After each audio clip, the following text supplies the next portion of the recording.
Hi guys, this is going to be a quick review of the Star Ulefone U9592 Android phone, which I got from DHgate from China.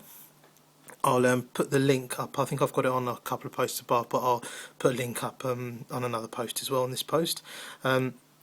It was ordered via DHL tracked, arrived in about 5 days from point of order to arrival. Had to pay customs of about £3 on on the parcel, but it arrived fantastic, all in great nick. And this is the box it came in. It says Live Companion on the top, like the Galaxy S3 or the S4. Flip it over to the side. It's just a generic run-of-the-mill Android phone box. Let's have a look. It's just a couple of some writing there. It says Super AMOLED screen, but it's not. It's an IPS screen, capacitive. It is a 1.7 gigahertz octa-core processor. It's not 13 megapixel camera. It's 8 megapixel back and 2 megapixel front, I believe. It does have dual SIM and dual standby, and it works on 3G over here. No 4G support though. I don't think so. I've taken the phone out and I've been playing with it for a couple of days, but it's just an idea. This was the box that came in. What it had inside was that obviously the phone was there, and it came packaged. It's got some instructions, and which are in English, for anyone who really wants to or cares about this sort of stuff. And then it came with one battery. There was a charging cable, some earphones, which I have not taken out of the package. They're probably not going to be of any great quality. And it came with a 2-pin adapter and a 3-pin European travel adapter as well, so I can charge it up. So it also came with a free flip case as well, like an SV case, which is quite nice. It's quite a good touch. So let's get onto the phone. Actually, first of all, this was the European adapter that came with it. This was the actual charging adapter, 2-pin adapter, which came fairly standard, and it had your usual micro USB to USB data charging cable to plug to a computer or to charge it with. So let's have a quick look at the phone. And so this is the phone, this is the case that it came in. Quite a nice touch there. As soon as you close it, it gives you some particular details, time, date, any messages, everything like that. Open it up, and I hope you can kind of see the focus here. But the screen is really nice. It's a great phone. It does run, like I said, the MediaTek, the MTK 6592 true octa-core processor, so there's 8 cores in there. It's the Mali 450 GPU, which runs no problems running any games. I've put quite heavy games on it. Real Racing 3D, Need for Speed Most Wanted, Dead Trigger, Asphalt 8, runs them perfectly fine. And it's got 2 gig of RAM, 16 gig internal memory, and that's expandable up to 64 gig, I think, via micro SD card. It's got a nice little weather widget here it came with, and it's got which was within the stock launcher. And the stock launcher, by looks, it imitates the Samsung TouchWiz, and it does a fairly good job as well. So there you go. You've got your Wi-Fi and stuff. You've got audio profiles, storage. Let's have a quick look at storage. Phone storage. Just fairly standard stuff, really. It does run, if we go to developer options, about phone, Android 4.2.2, so it's not KitKat, it's Jelly Bean, and it gives, so there we go, you can see that it actually runs Jelly Bean, runs really well, absolutely no problems with this phone, very quick. I was actually quite surprised at the speed of this phone. Let me try and put the brightness up and see if that you guys can make that out, but it's quite bright. It's a really nice screen. The one negative is that the screen isn't full HD. It's I think it's 854 by 400 pixel with a DPI of 240. So it's not full HD. It's not even 720p. But to be honest, it's not a biggie for me. The colours on the screen are beautiful. They're vibrant. They're clear. They're sharp. It doesn't. I don't really miss not having a full HD screen. Most of the movies and stuff that you can throw at it run really well. It's got Google Play Store out of the box.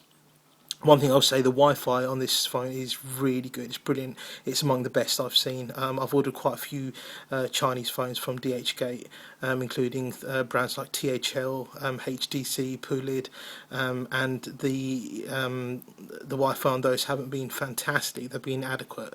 The Wi-Fi on this is really good. I'm quite away from the router. Show at the back of the house, and you can see I've got 4 bars. On there, need actually 4 bars now, 4 bars on Wi-Fi, and the speed is really good. I've run an Antutu benchmark test on it as well, just to check kind of the scoring, and I'll show you. Actually, I've run the benchmark and it's got a very nice score, so 27,496.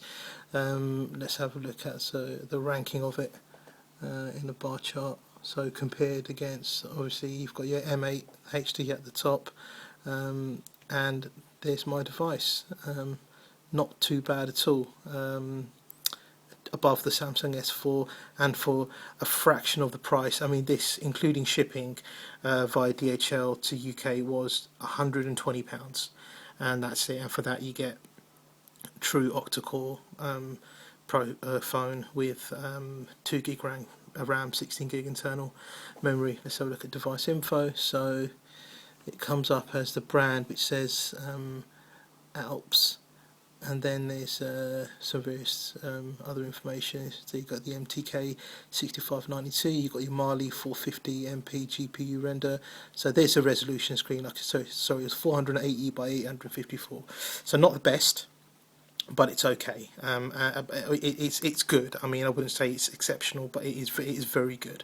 It isn't actually a 13 megapixel camera. It's an 8 megapixel camera. There's your RAM, 2 gig RAM, memory, and yeah, so 250 DPI. Front-facing camera is also, it's not 5.3, it's a 2 megapixel camera. Battery life on this thing is brilliant. It doesn't drain massively like most of the Chinese phones that I've had drain. I can easily get a full day use out of this. Looks wise, it looks very much like the Galaxy S4. It's got that similar kind of shape to it, and it has the Android branding on the back. Over here you've got your the power button on the sides. Here you've got your volume rocker up and down. You've got your home button there, and you've got your capacitive soft touch keys on the side. Absolutely no problems with the games. I mean, I can show you. Let's have a look at Asphalt 8 just very quickly, just to kind of show you, give you an idea of what the graphics are like on it. I mean, when you put it side by side to a phone that runs full HD, I'm not going to lie, you will notice a difference. But I mean, it's slight, and you really have got to be looking for the difference as well. You know, it's not good, it's not striking, and you've literally got to have them both running side by side. I mean, I had my this game running alongside my my brother's S4, and it was fantastic. I mean, you really had to kind of struggle to get the to see any difference. I mean, this is what it's like. I mean, all the sensors work fine. The gyro sensors, they're just been smashed around. Gyro sensors work fine, and it's really is. I mean, it's an excellent for what it is. You know, you don't get any slowdown or anything like that. So you got to wreck the car. But yeah, come back to it. There you go. You can swipe them off. I'll put a link from where I got it. I mean, Google Maps also works absolutely fine. You know, there's no there's no lag. I mean, the only thing is the GPS is slightly weak on this. It's not terrible, but it takes a little. It takes, you know, maybe a minute or two to get a lock. I've downloaded a GPS status, which will get me a faster lock on the GPS. But apart from that, I've really have, you know, no complaints with this phone. Absolutely. I mean, for a fraction of the price. And this is the thing I kind of weigh up against, is where you're looking at for the big boys, your Samsungs, your HTCs, your iPhones. You're looking at, you know, £500-600 to get an unlocked. This one was, like I said, £120 shipped via China, and the seller at DHgate was fantastic. Great communication. Very honest, very speedy dispatch, and it was really not, you know, couldn't really fault anything to you, if I'm honest with you, and it does, you know, everything that the big boys do, and more. I mean, you know, you got you know, look at how fast it loads up YouTube. It's just an excellent phone. You know, you compare it against something like the S4, and it holds its own. It really, it's not one of those where you think, oh, the S4 is a winner by a clear mile. This one outperforms the S4 on the benchmark test. Granted, it doesn't have a full HD screen to run, but even so, the screen that it does have is beautiful. It's got great viewing angles. It's an IPS display, so you can check from there.